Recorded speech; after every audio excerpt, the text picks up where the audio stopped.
Est-ce que vous savez que 90% des appels de prospection échouent dès les 30 premières secondes? Pourquoi?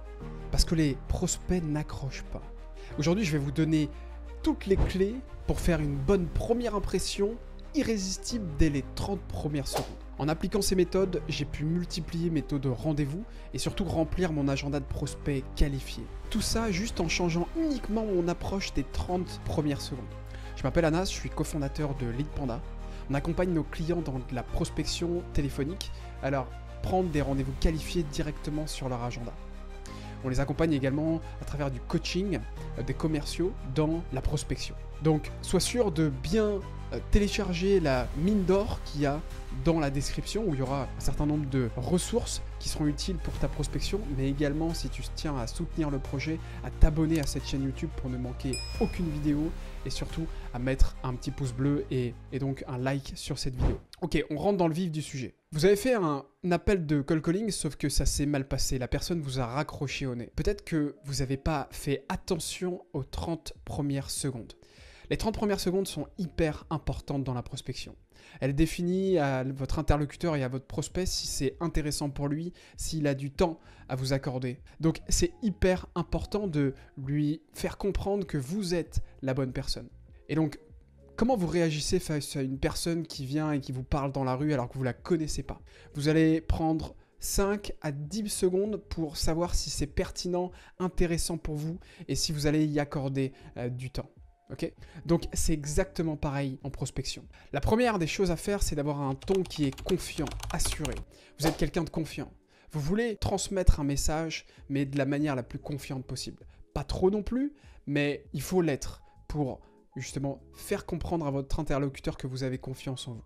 Si vous avez confiance en vous, vos prospects auront confiance en vous également. Mais si vous appelez et que vous êtes beaucoup trop hésitant dans votre voix, dans votre intonation, dans votre attitude, votre prospect va le ressentir et va vous raccrocher au nez. Donc l'idée, c'est d'être confiant, assuré et d'avoir une attitude hyper confiante. J'insiste vraiment dessus parce que c'est hyper important. Vous savez que dans un discours, dans 100% du message, 80 à 90% du message à votre interlocuteur se fera par le non-verbal et l'attitude et puis également l'intonation que vous pouvez avoir envers votre interlocuteur. Donc vous voulez travailler là-dessus. Okay. Pendant les 30 premières secondes, vous voulez également travailler votre DIVA. Le DIVA, c'est D-I-V-A-S. C'est des acronymes qui veut dire 1, le débit. Et donc le débit, l'idée, c'est de ne pas parler trop vite, ni trop lentement. Ensuite, vous voulez également travailler votre intonation. Et l'intonation doit être assurée, rassurante, confiante, exactement comme ce que je disais tout à l'heure sur l'attitude. Ensuite, vous voulez travailler le volume.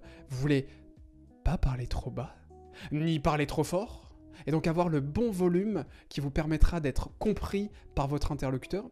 Et ensuite, vous voulez travailler l'articulation. L'articulation est hyper importante également pour vous faire comprendre auprès de votre interlocuteur. Et derrière, vous voulez travailler quelque chose que la plupart des gens ne font pas, mais qui est hyper important dans un discours. Vous l'avez remarqué, c'est le silence. Et donc le diva, avec la dernière lettre du silence, vous voulez mettre des silences dans vos 30 premières secondes.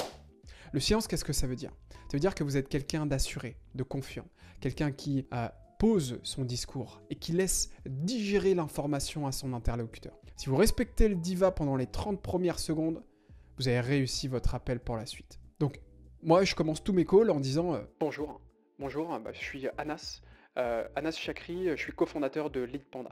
Et là, je mets un silence. Et l'idée après, c'est d'avoir un oui. Et comme si la personne se posait la question à l'intérieur de lui en disant peut-être qu'on se connaît. Je suis en train de me remémorer si je l'ai déjà eu au téléphone, au bout du fil, en call ou si je l'ai déjà rencontré. Et vous voulez avoir ce qu'on appelle le pattern interrupt de votre interlocuteur pour qu'il se dise peut-être que je le connais. Donc le fait de faire un silence, ça vous permet d'avoir ce type de conversation. Et ensuite, une fois que je dis, voilà, Anas, cofondateur de Leadpanda, là, je peux enchaîner du style, je vous rassure, on ne se connaît pas. Vous n'attendiez sûrement pas mon appel, mais je voulais échanger 1 minute 30 sur un sujet en particulier.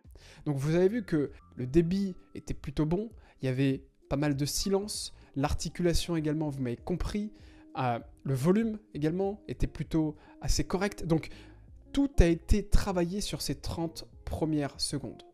La plupart des commerciaux vont travailler sur tout le pitch, mais ils n'ont pas mis assez d'efforts sur les 30 premières secondes.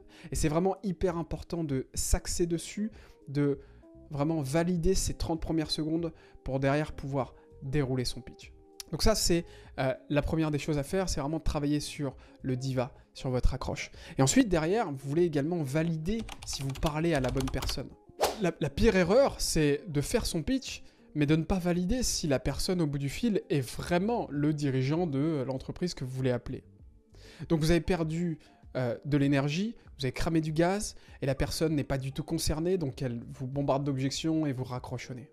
Et donc là, dans la deuxième étape, une fois que vous êtes introduit et que vous avez parlé de qui vous êtes, derrière, vous validez si c'est la bonne personne.